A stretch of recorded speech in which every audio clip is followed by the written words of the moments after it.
Part 13 of Deathworld by Harry Harrison. Part 13. "Just like old times," Jason said when Brucko came into the room with a tray of food. Without a word, Brucko served Jason and the wounded men in the other beds, then left. "Thanks," Jason called after his retreating back. A joke, a twist of a grin like it always was. Sure. But even as he grinned and his lips shaped a joke, Jason felt them like a veneer on the outside. Something plastered on with a life of its own. Inside he was numb and immovable. His body was stiff as his eyes still watched that arch of alien flesh descend and smother the one-armed Pyrrian with its million burning fingers. He could feel himself under the arch. After all, hadn't the wounded man taken his place? He finished the meal without realizing that he ate. Ever since that morning when he had recovered consciousness, it had been like this. He knew that he should have died out there in that battle-torn street. His life should have been snuffed out for making the mistake of thinking that he could actually help the battling Pyrrians, instead of being underfoot and in the way. If it hadn't been for Jason, the man with the wounded arm would have been brought here to the safety of the reorientation buildings. He knew he was lying in the bed that belonged to that man. The man who had given his life for Jason's. The man whose name he didn't even know.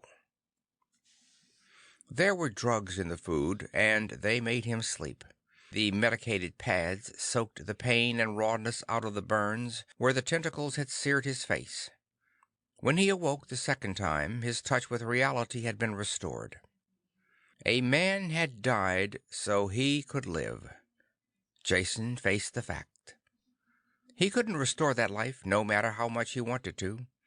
What he could do was to make the man's death worthwhile, if it can be said that any death was worthwhile.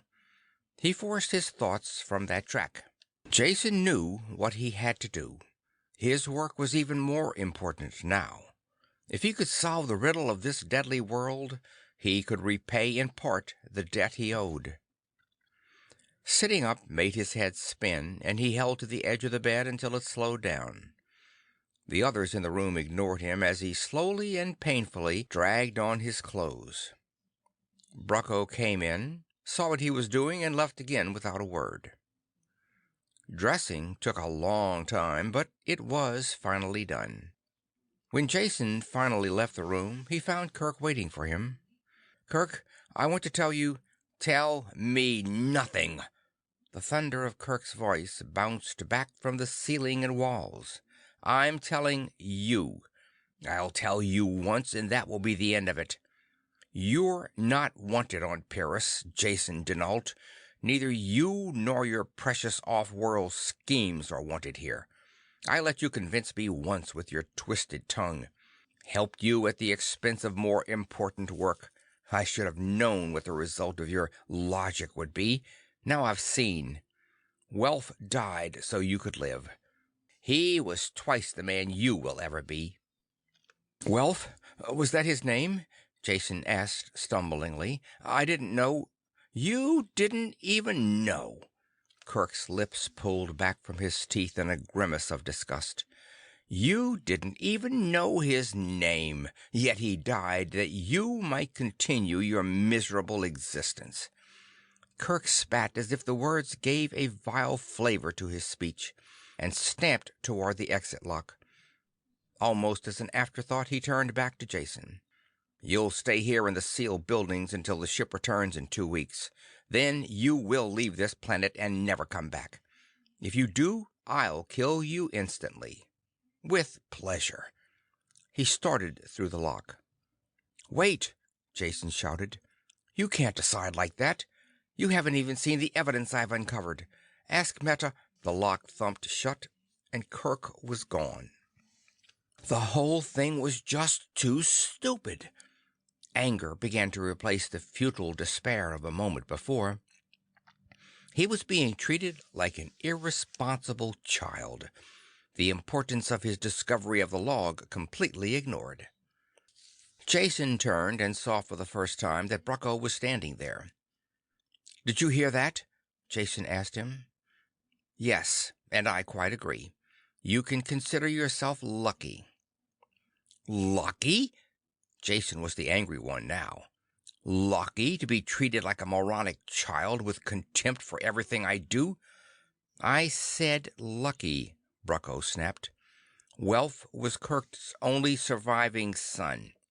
Kirk had high hopes for him, was training him to take his place eventually. He turned to leave, but Jason called after him. Wait, I'm sorry about Welf. I can't be any sorrier knowing that he was Kirk's son. But at least it explains why Kirk is so quick to throw me out, as well as the evidence I have uncovered. The log of the ship. I know, I've seen it, Brucko said. Meta brought it in. Very interesting historical document. That's all you can see it as? An historical document? The significance of the planetary change escapes you? It doesn't escape me, Brucko answered briefly, but I cannot see that it has any relevancy today. The past is unchangeable, and we must fight in the present. That is enough to occupy all our energies. Jason felt too exhausted to argue the point any more. He ran into the same stone wall with all the Pyrrians. Theirs was the logic of the moment. The past and the future unchangeable, unknowable, and uninteresting. How was the perimeter battle going? He asked, wanting to change the subject. Finished, or in the last stages at least. Brucko was almost enthusiastic as he showed Jason some stereos of the attackers. He did not notice Jason's repressed shudder. This was one of the most serious breakthroughs in years, but we caught it in time. I hate to think what would have happened if they hadn't been detected for a few weeks more. What are those things? Jason asked. Giant snakes of some kind? Don't be absurd, Brucko snorted. He tapped the stereo with his thumbnail. Roots, that's all. Greatly modified, but still roots. They came in under the perimeter barrier, much deeper than anything we've had before. Not a real threat in themselves, as they have very little mobility. Die soon after being cut. The danger came from their being used as access tunnels. They're bored through and through with animal runs. 2 or 3 species of beasts live in a sort of symbiosis inside. Now we know what they are, we can watch for them. The danger was they could have completely undermined the perimeter and come in from all sides at once. Not much we could have done then. The edge of destruction, living on the lip of a volcano. The Pyrrians took satisfaction from any day that passed without total annihilation. There seemed no way to change their attitude. Jason let the conversation die there. He picked up the log of the Pollux victory from Brucko's quarters and carried it back to his room. The wounded Pyrrians there ignored him as he dropped onto the bed and opened the book to the first page. For 2 days he did not leave his quarters. The wounded men were soon gone, and he had the room to himself.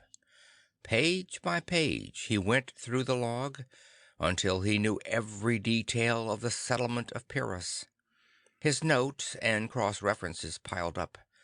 He made an accurate map of the original settlement, superimposed over a modern one. They didn't match at all. It was a dead end. With one map held over the other, what he had suspected was painfully clear.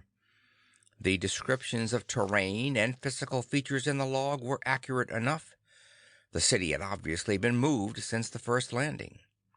Whatever records had been kept would be in the library, and he had exhausted that source. Anything else would have been left behind and long since destroyed. Rain lashed against the thick window above his head, lit suddenly by a flare of lightning. The unseen volcanoes were active again, vibrating the floor with their rumblings deep in the earth. The shadow of defeat pressed heavily down on Jason, rounding his shoulders and darkening even more the overcast day. End of Part 13.